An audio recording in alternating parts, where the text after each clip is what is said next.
Olá, me chamo Augusto Medeiros, sou um dos coordenadores do Maracatu Estrela de Ouro de Canindé.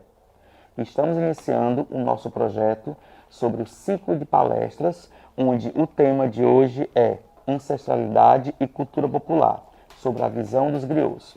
Vou ler um pouco, antes de apresentar o nosso palestrante de hoje, vou ler um pouco sobre o que é um griot.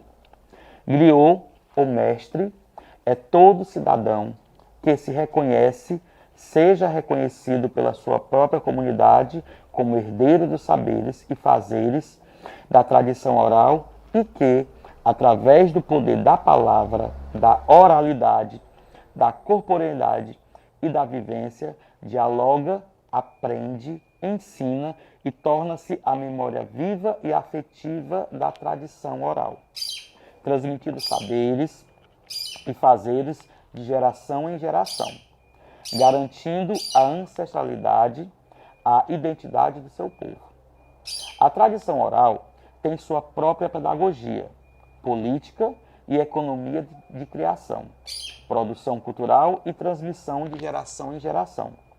Griot não é um segmento da cultura popular, mas uma definição ampla e universalizante, que abrange todos os segmentos do universo da tradição oral, que, por sua vez, é bem mais ampla e complexa do que cabe no termo da cultura popular.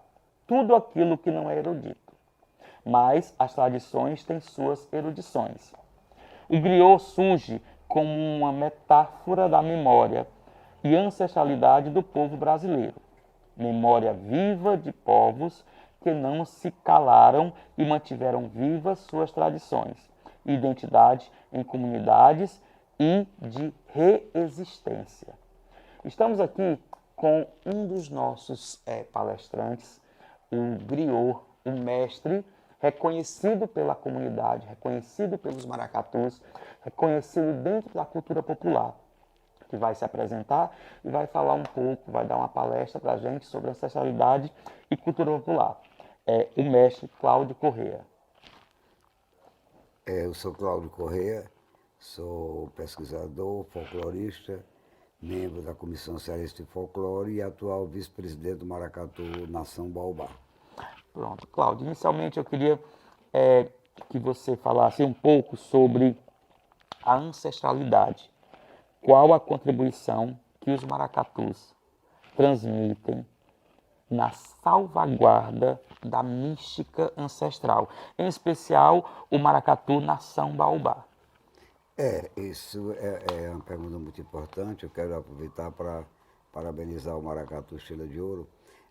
Ancestralidade é uma coisa hoje muito em evidência, né?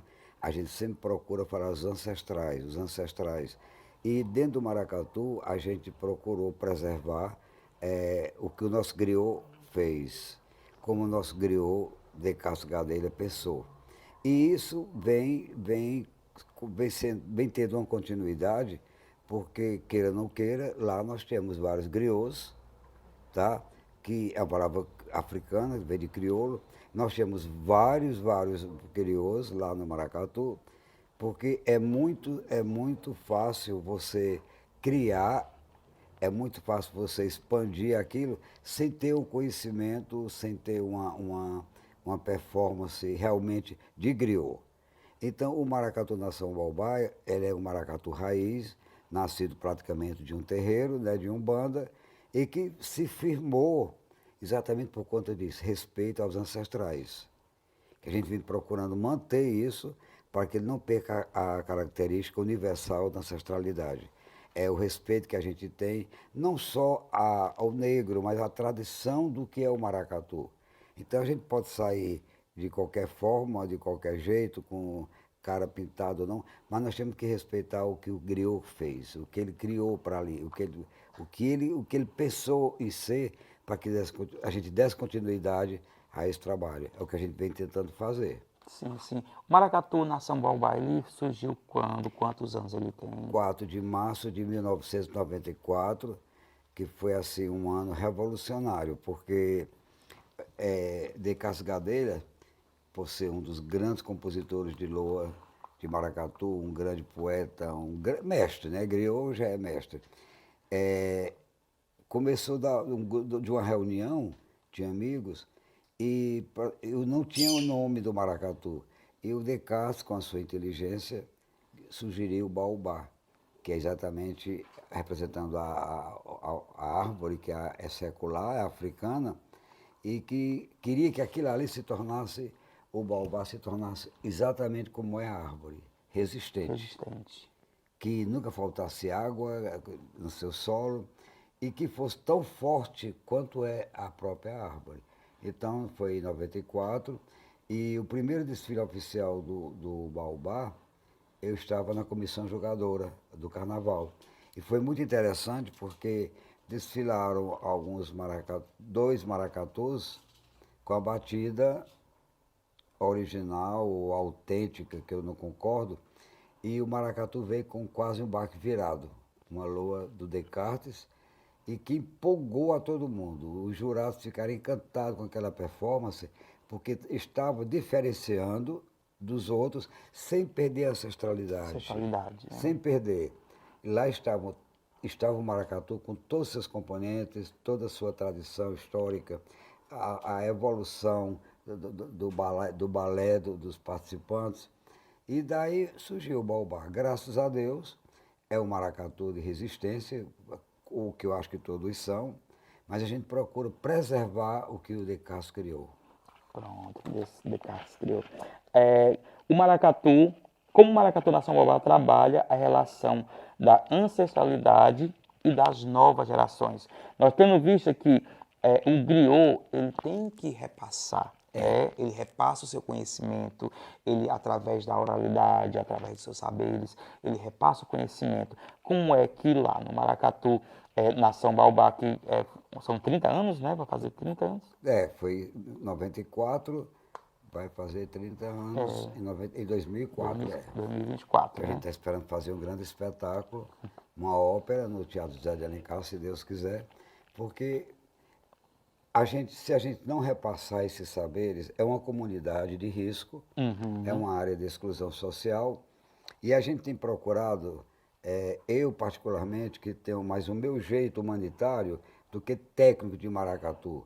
Então eu prefiro continuar assim, apaziguando, abrindo olhares, abrindo ouvidos, para que essa meninada de um bairro pobre, de um bairro de exclusão, onde reina muita droga, que essa geração ela saiba que o maracatu existe não como um bloco que vai desfilar no carnaval.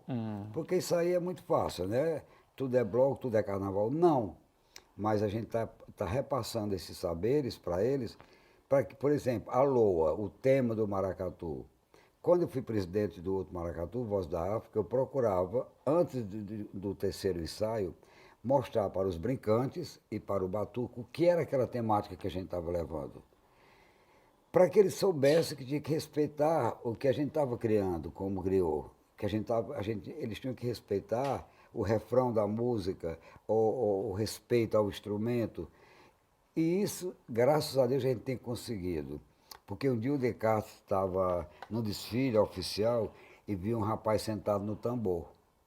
Ele ficou indignado com aquilo. Disse, meu querido, isso aqui é sagrado. Isso aqui é um tambor de maracatu, é o primeiro instrumento praticamente criado pelo mundo lá na África, pelo homem lá na África.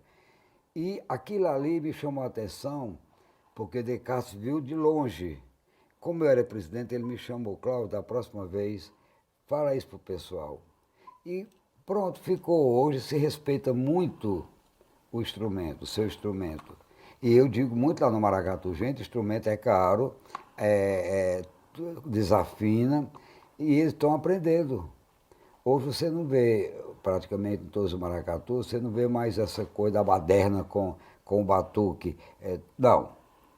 Quando termina o desfile, a gente faz aquela grande ovação, a gente celebra o final do desfile com todo o instrumento batendo, tocando no ritmo acelerado, para exatamente ser a festa da consagração do nosso desfile.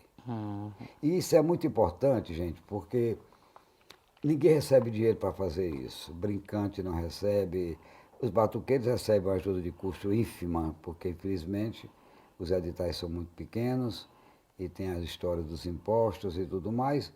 Mas é lindo quando em 2001, não, 2001, eu estava no Voz da África e foi lindo o final do desfile, porque eu desfilei na terça-feira de baiana, eu roubava uma baiana na terça para me vestir de baiana. E eu fiquei lá no palco principal esperando o meu maracatu passar, sabe? Aí quando passou o último personagem, que era a Sombrinha, eu corri para a consagração e vi lá a festa deles por comemorar o desfile. Não foi para ganhar o desfile. Aí eu disse, vale a pena investir no ser humano dessa maneira, respeitando tudo que foi criado, todos os nossos saberes que foram transmitidos, e que eles ficam alguma coisa. Ficam. O importante que você falou aí, né, que o Descartes, ele Ensinou, o lógico. rapaz a respeitar, E, né? lógico. E assim, quando a gente passa a ensinar dentro de um projeto social, dentro de um maracatu, ensinar o respeito tanto ao idoso como ao instrumento, Exatamente. ele vai levar isso para a vida, né? Ele não vai querer fazer uma coisa errada no seu trabalho, na sua família, nos seus Exato. amigos, porque ele aprendeu ali no maracatu, né? Aprendeu essa questão do respeito. E eu vejo também muito parecido com os maracatus, assim, a nossa vivência também lá em Canindé, o nosso maracatu também, o maracatu Estrela de Ouro, que agora, né, vai fazer agora 10 anos, 12 anos, ele também ensina, né? Antigamente, em Canindé, quando tinha aparecia, quando nós surgimos com o maracatu em 2013, 2012, 2013, as pessoas diziam, tinha aquele preconceito, ixi, é macumba, que é isso, é macumba, né? E a gente passou a ensinar, né, para a comunidade, ensinar para quem participa, para as novas gerações, que ali representa a nossa cultura, representa o respeito à nossa raiz africana, porque o Exatamente. Brasil é um país que veio dessa miscigenação dos portugueses, dos africanos, né? E estamos aqui mostrando um pouco da cultura que a gente recebeu de lá. E o Exatamente. respeito a essa cultura, o respeito ao instrumento, eu achei lindo essa parte aí, seu Cláudio, a questão do respeitar o instrumento, que é uma Exato. coisa tão simples, mas ele representa aquela É a simbologia. alma, né? Tem toda a simbologia do respeito ao instrumento, que foi o primeiro que soou lá pela África. Então, para mim, ele é um instrumento sagrado. Eu não posso fazer da minha coroa de rainha, vamos supor, eu jogar, deixar no chão, porque eu faltei com respeito à rainha. Né? Nós não ensinamos aquilo para a rainha. Ela tem que ter cuidado com a sua coroa, com o seu cetro, porque é o que distingue ela. A calunga, por exemplo, me irrita muito, eu que já tenho 500 anos de calungueira, ou dama do passo, eu introduzi na avenida de 1996, por aí, eu, eu peguei a minha calunga, a dama do passo, e disse para ela, olha, essa boneca, ela tem que ser mostrada, ela tem que ser vivida na avenida. Você a conduz, mas a estrela é a boneca. E graças a Deus mudei a coreografia, porque é uma festa ali para os reis do Congo, a calunga não pode. Eu uma vez me vi, desculpa, fiquei muito triste porque eu vi uma dama do passo com a calunga de cabeça para baixo.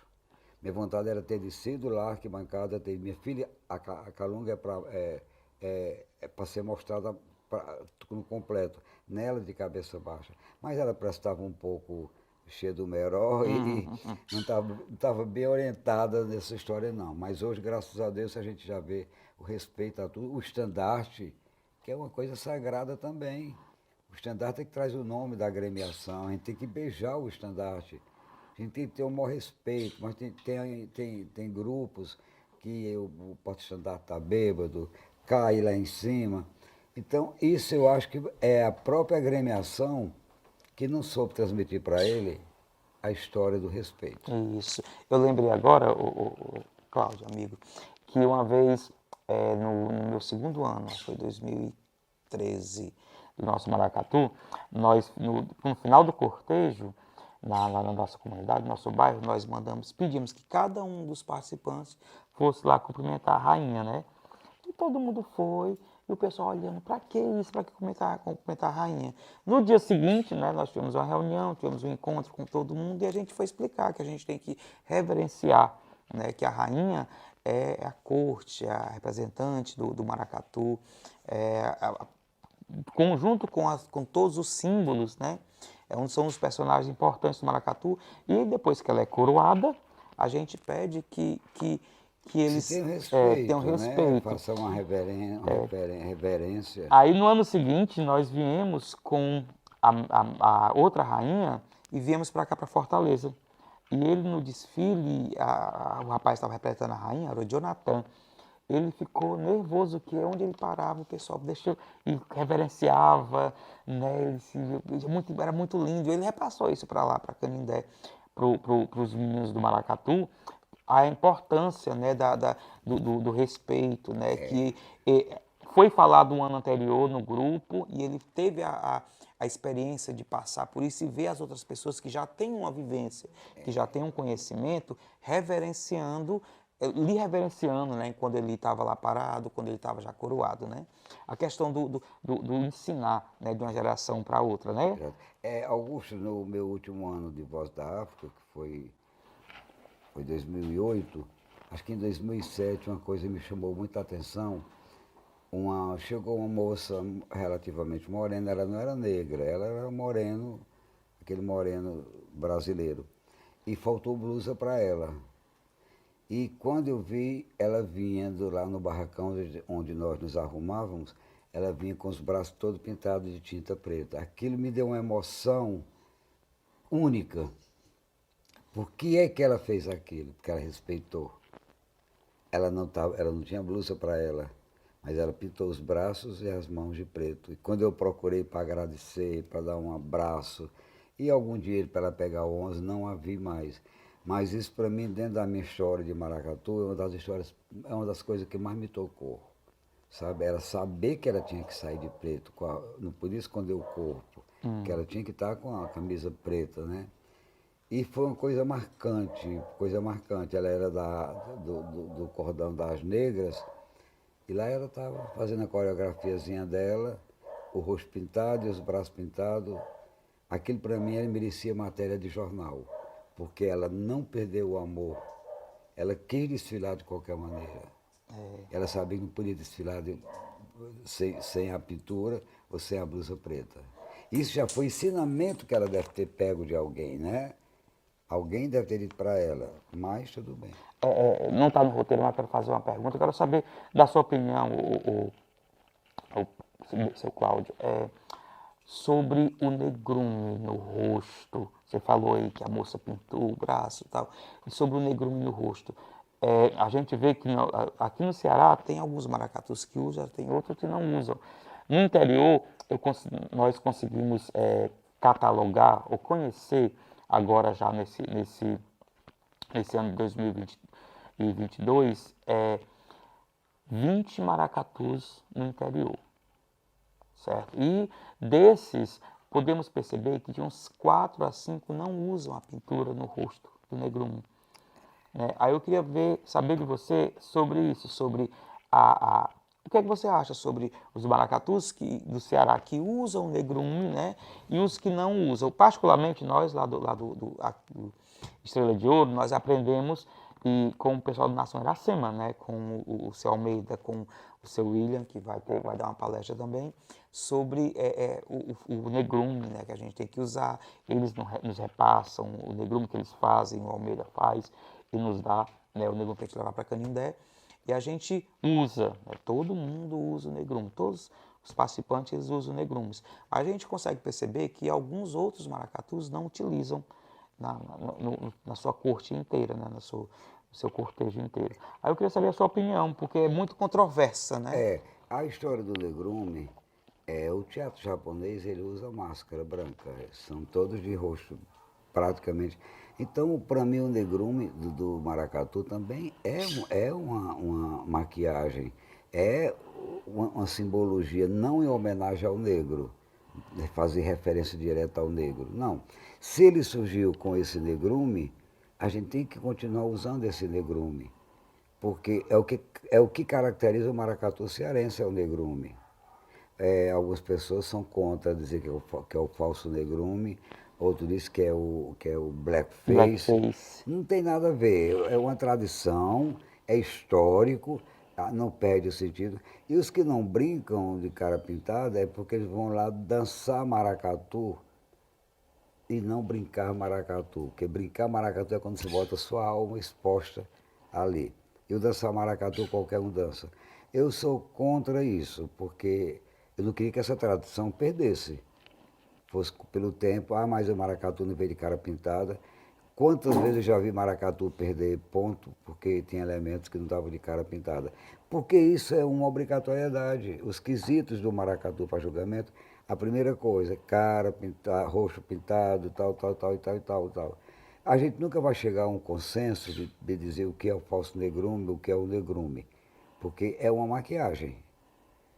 Não, mas é porque foi criado, porque muito homem dança de mulher e não quer que a população veja que está vestido de mulher. Eu acho que não. Eu conheço maracatu desde 68, que era praticamente formado todo de homens, né? Todos os maracatus, 90% era homem na corte e nas demais alas. E aquilo de se pintava o rosto pela característica e pela tradição, como ele chegou no Ceará. Aí a gente interpreta de várias maneiras, né? Agora inventaram o tal do blackface, que eu não concordo, não. Eu pinto minha cara, porque eu sou do maracatu, eu brinco maracatu e vou seguir as normas que... As normas não, eu vou seguir a filosofia do grupo. Eu vou pintar minha cara. É verdade. Entrando agora para a parte da cultura popular, né? A cultura popular representa um conjunto de saberes determinados pela interação dos indivíduos. Ela reúne elementos e tradições culturais que estão associados à linguagem popular e oral.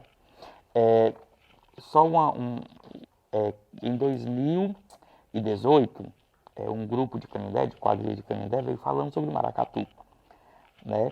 A gente pode ver que a cultura popular é isso. Os grupos, um grupo de quadrilha fala sobre a cultura do maracatu, né? O maracatu pode falar sobre uma cultura de reisado, né? Exatamente, Essa questão exatamente. dessa mistura, dessa poética transição, né? Podemos dizer assim, né? Exato. E eu lembrei que esse ano 2018 aí, quando a quadrilha se apresentou, aí teve algumas postagens de algumas pessoas nas redes sociais dizendo assim, a quadrilha até que estava boa, mas quando apareceu os blackfaces, porque o maracatu tem que ter o legume, É a né? A característica característica dele. dele, é a característica. Aí no texto que o rapaz colocou na postagem, apareceu os blackface, aí não achei interessante não. Quer dizer, ele não conhece, Não né, conhece a a história, a história, né? fundamentação, né? Isso. O maracatu na Samboaubá é um representante legítimo da cultura popular em vários aspectos. Como podemos identificar a representatividade dentro do cortejo? Olha, o maracatu, para mim, hoje é o ícone da cultura popular do Ceará, né? É o representante legal da nossa cultura, tanto que hoje é Isso, do Ceará, né? patrimônio cultural e material. Então, o maracatu já é uma referência e já é esse ícone da cultura popular.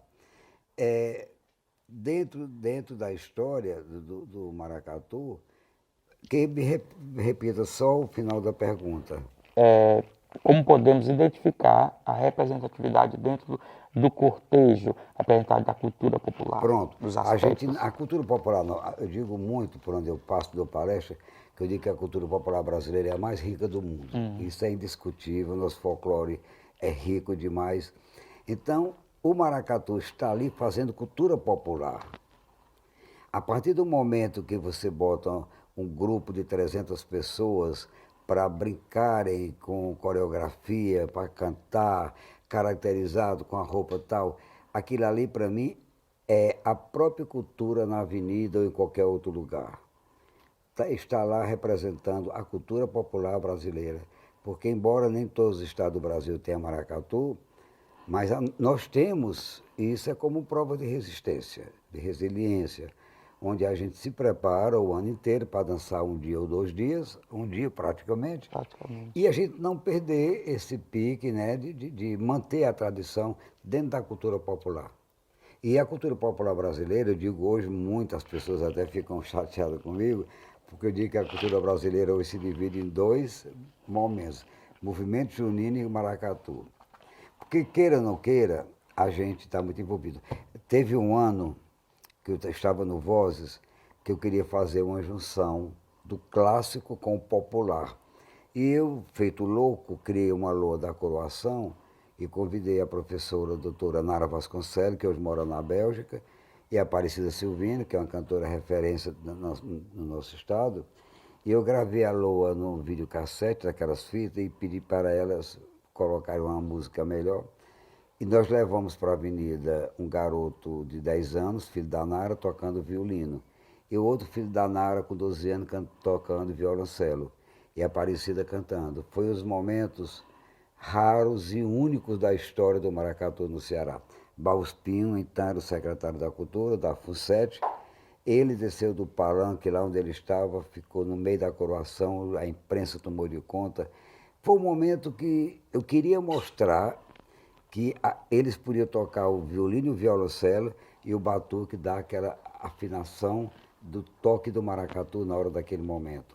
E nós ganhamos o carnaval nesse ano, fizemos 53 pontos, mas aí 2 maracatus vieram na mesma hora com um pedido de anulação, porque nós passamos 6 minutos. Foi uma grande discussão na avenida. Barros Pio ficou muito chateado, porque aquele era um momento único, era histórico. Mas é isso. Se a gente não viver com essa cultura popular nas mãos o tempo todo, ela pode se desmanchar para a descaracterização da coisa. Tá entendendo? Já daqui a pouco eu vou querer botar um frevo como o Lô do Maracatu. Respeita o toque do triângulo, respeita o toque do bumbo. Dá para fazer isso. Deixa para Recife que tem o barco virado. Deixa para lá. Vamos manter a nossa raiz. Vamos ser nós o tempo todo. Sim, Mas que o maracatu hoje representa dignamente a cultura popular do Ceará e por aí afora também. Você não vê em outros estados do Brasil uma manifestação tão pura, tão raiz como a história do maracatu. Porque a cultura do Sudeste e do Sul, ela é muito europeia, né? A gente sabe disso, né? E nós fomos para a França 3 anos com o maracatu e era o único grupo que o povo pedia para voltar. Porque era uma coisa, eles esperavam muito, no primeiro ano que a gente foi até muito engraçado, eles esperavam muito mulher com seio de fora e bunda de fora, porque era a imagem que se tem do Brasil. Que se tem do Brasil, né? carnaval. Que tem do Brasil. Mas aí a gente tinha um folder em francês e inglês que explicava exatamente. Então o maracatu era ovacionado. O povo delirava com aquela dança, com aquela coisa dos tambores, o atabaque, do chequerê, e empolgava. Ali estava a cultura popular brasileira. A cultura popular como mecanismo de socialização. Podemos interpretar como, dentro do Maracatu Nação Baobá, nós temos essas ações de socialização. Temos. Uma das coisas que, do princípio, é educação, tá? Eu tenho que educar meus meninos e as meninas a respeitarem as costureiras, a se educarem na hora de comer, na hora do lanche, evitar tumulto. E temos as ações sociais. A gente tem gente doente, né, com síndrome de Down. Nós temos um personagem que ele não tem braço. Nós temos um personagem que é cadeirante. Então, é todo um conjunto que forma para que a gente dê forma à socialização do maracatu. A gente faz a festa das crianças, né, geralmente, em setembro, dia do Cosme e Damião. A gente distribui cesta básica quando necessário. Tudo isso com doação do maracatu para o maracatu. Lá a gente prepara, porque a gente for depender de verba pública é muito difícil, muito complicado. Né? Porque os editais cada dia são mais complicados e aquela loucura. E só se recebe depois que realiza. Pronto, a gente faz muita dívida com a agiota, porque é o jeito. E quando vai pagar é o duplo, né, daquilo. Mas eu acho, sabe, que o maracatu como patrimônio deveria ser mais respeitado, sabe? É uma coisa notória. Tanto que quando eu vejo amigos de outros estados que perguntam como é que a gente sobrevive, eles não acreditam. Nós estamos trabalhando já desde dezembro, reciclando, sabe? Pega a saída baiana de 2019 e joga outra coisa em cima, pega a cabeça do batuque, já bota outro detalhe. O que a gente gasta mais é na roupa da rainha, né? Que tem que ser uma roupa bonita, né? E praticamente eu iniciei essa reciclagem no Voz da África, que a gente pode aproveitar. A gente pode aproveitar. E tem muita gente, muito garoto no Maracatu que tem aprendido muito a se comportar, a se socializar.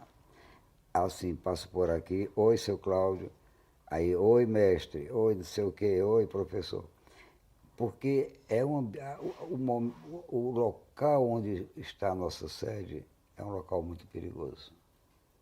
Que a gente tem até medo de fazer desfile pelo bairro por causa das facções, né? Que infelizmente estão tomando de conta das coisas. E nas quadrilhas juninas, meu grande medo era de vir um tiro e a gente estar naquela mesa, porque todos os bairros hoje são faccionados, né? Mas no Baobá a gente tem, o presidente tem muita harmonia com os donos, sabe, das facções, eles nos respeitam muito pelo trabalho que a gente faz. Um trabalho social. O trabalho social que a gente faz. A gente teve um dia aí que a gente cismou, a gente bora fazer um evento para movimentar o Maracatu. Aí vamos fazer uma live. Eu digo, pronto, eu sugiro a live com as pessoas que trabalham e que estão de cara limpa. Aí uma das costureiras ficou tão emocionada com aquilo que ela nunca pensava em falar com o microfone e uma câmera na frente dela.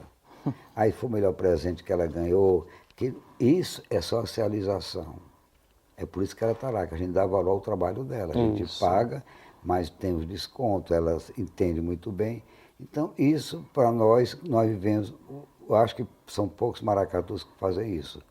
Mas a gente sempre procura, no Dia das Mães, procurar a baiana mais idosa e dar uma lembrança, leva bolo, refrigerante, faz aquela festa para que eles se sintam úteis. Isso. Né? Importante a gente reconhecer, né, o trabalho de cada um, né, na sua especificidade, na sua simplicidade e na sua importância. Exatamente. Porque a gente vê, assim, falando da costureira, mas é um personagem tão importante quanto os que vão desfilar, porque senão você não vai ter a roupa, né? Exato. Eu disse para ela, Mercedes, né, eu vou te entrevistar, mas você vai ser a Mercedes, costureira do Maracatu. Depois você fala no seu status de baiana. Aí disse, não bota para eu fazer isso não. Sabe, você sabe falar. Você não conversa comigo todo dia, então vamos acabar com isso. E fiz essa live, foi muito boa, porque eu juntei duas costureiras, um aderecista, o casal de preto velho, que foram em etapas, né? E duas pessoas do batuque. Porque eu queria que a comunidade visse as pessoas de cara limpa, sem o negrume. E foi parte de um projeto da Secutifó que deu muito certo. E essas entrevistas que a gente está fazendo, que nós já fizemos, eu acho que aí está o verdadeiro resgate da cultura popular. Porque a gente só dava... Laírton Guedes comigo, e eu acho que a Ciranda estava lá, não sei. Cláudio, vamos fazer um encontro das calungueiras. Eu fiquei louco de alegria, porque tudo que é Maracatu só chama a rainha e o rei. E eles não são os donos da avenida. A calunga é mais importante do que a rainha. E nós contamos com o seu Maracatu na Praça do Ferreira. Foi. E eu particularmente considero o maior momento de Maracatu na cidade. Foi em 2020, não foi lá na Praça do Ferreira? Foi lindo demais. Eu tirei foto com todos os estandartes. O Calé cantou uma loa das calungas. Foi um momento único. Lá no nosso barracão tem uma foto sua com a calungueira infantil e a adulta. E depois o Laírton veio também o balaeiro do Maracatu do Ceará, que é outro personagem que merece ser reconhecido, porque ele é pontuado, ele traz a fartura, né, da representa colheita, a fartura, a colheita, a né? prosperidade, e foi outro encontro maravilhoso. A gente falta fazer o grande finale com os balaeiros presentes, mas nós fizemos 90% do projeto desse jeito. Foi muito bonito. E ficou registrado, que a gente tem que ter registro disso. Exatamente. Sabe? E essa palestra, seu Cláudio, sua aqui, é uma forma de salvaguardar essa memória, né? Essa palestra aqui que vai ser repassada pelos nossos canais Exatamente. de redes sociais, e vai ficar para a posteridade. Exatamente. Né? E foi tão importante que nesses momentos, nesses minutos aqui, nós falamos de ancestralidade, falamos da importância do maracatu dentro da comunidade. O senhor falou sobre a cultura popular, sobre a valorização dos personagens do maracatu, sobre a valorização do negrume, né? E a questão social, que o maracatu faz o trabalho social dentro da comunidade. Isso é muito importante, isso vai ficar, né? Essa palestra vai ficar registrada, né, para quem quiser depois, para servir de memória, né, para ver, olha, naquele projeto, aquele ciclo de palestras do Maracatu Estrela de Ouro, teve uma conversa com o Cláudio Correia, teve uma conversa com o seu William, teve uma conversa com a Mirna, que são as pessoas que estão voltados, né, para agradecimento, né, da cultura. Né? E, seu Cláudio, foi um prazer estar aqui com você, né, dando essa palestra para a gente. Eu queria as suas considerações finais para a gente encerrar o nosso projeto de ciclo de palestras do Maracatu Estrela de Ouro. Olha, eu só tenho que agradecer, porque cada vez que se fala em maracatu, se fala na minha alma. Mexe comigo, sabe? Não mexa comigo, não. E eu fico muito agradecido ao Maracatu Estrela de Ouro, porque é um maracatu que está no interior do estado, lá pertinho de São Francisco, que é meu santo preferido. E dizer que se todos fossem iguais a vocês, a gente teria essa amplitude maior, essa visão, né? Seria a visão panorâmica, não seria aquela visão fixa naquilo. A gente teria muito mais espaço para mostrar a juventude e mesmo as pessoas, né, de 30 anos, 40 anos que não vivenciaram o maracatu na infância, hoje a gente pode ter o resgate. Então, muito obrigado pela deferência. E estamos sempre juntos. Maracatu é maracatuzeiro, é maracatuzá, e vamos continuar e seguir em frente. Vamos, e para encerrar, a gente vai passar um pedacinho do Maracatu Nação Baobá. Vamos pegar um pedacinho e postar aqui no final dessa palestra. Tá bom. Muito obrigado, foi um prazer para nós. Igualmente. Para quem está assistindo, e vamos à luta, né? Vamos à luta. Bora, gente, aí na fotografia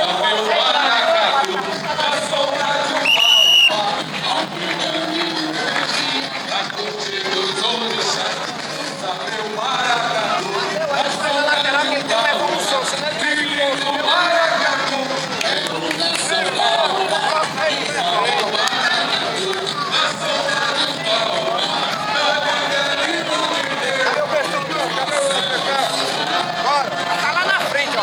Ei, ei.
girando na ginga, banhado na luz dos seus orixás.